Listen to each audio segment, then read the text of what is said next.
అభివృద్ధిలో మెదక్ను అగ్రస్థానంలో నిలిపేందుకు చిత్తశుద్దితో ముందుకెళ్తామన్నారు ఎమ్మెల్యే మైనంపల్లి రోహిత్. నియోజకవర్గంలో చేపట్టే అభివృద్ధి పనులను వేగవంతం చేసేందుకు ఆకస్మిక తనిఖీలతో అధికారులను ఉరుకులు పరుగులు పెట్టిస్తున్నారు. మెదక్ను అభివృద్ధిలో అగ్రస్థానంలో నిలుపుతామని, అధికారుల కదలికలపై ఎప్పటికప్పుడు సమీక్షిస్తామని మైనంపల్లి రోహిత్ తెలియజేశారు. 10 ఏళ్ల బీఆర్ఎస్ పాలనలో మెదక్ను అన్ని రకాలుగా భ్రష్టు పట్టించారని మండిపడ్డారు ఎమ్మెల్యే. ఇక 10 ఏళ్ల బీఆర్ఎస్ హయాంలో కానీ మెడికల్ కాలేజ్ ని తాను ఎమ్మెల్యే అయిన 10 నెలల్లోనే ఏర్పాటు చేశామన్నారు.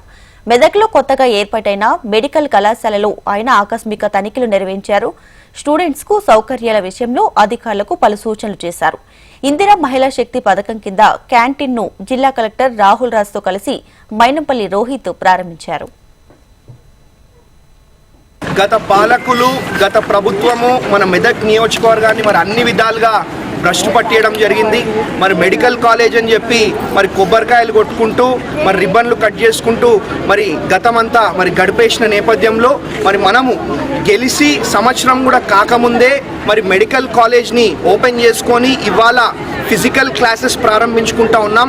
కాబట్టి మెడికల్ స్టూడెంట్స్కి ఎటువంటి ఇబ్బంది లేకుండా అన్ని సౌకర్యాలు కూడా కల్పించే విధంగా డిస్ట్రిక్ట్ కలెక్టర్ గారు కూడా చర్యలు తీసుకోవాలని చెప్పి ఆదేశించడం జరిగింది.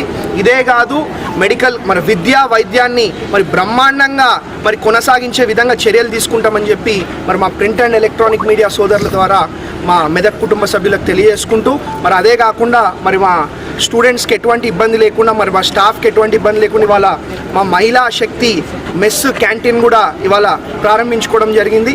కాబట్టి ఎక్విప్మెంట్ కానివ్వండి ఏదున్నా సడన్ ఇన్స్పెక్షన్స్ చేస్తూ ఎటువంటి కష్టాలు లేకుండా ఎటువంటి సమస్యలు లేకుండా పిల్లలు మంచిగా చదువుకునే విధంగా మేము చర్యలు తీసుకుంటామని చెప్పి తెలియజేస్తాం.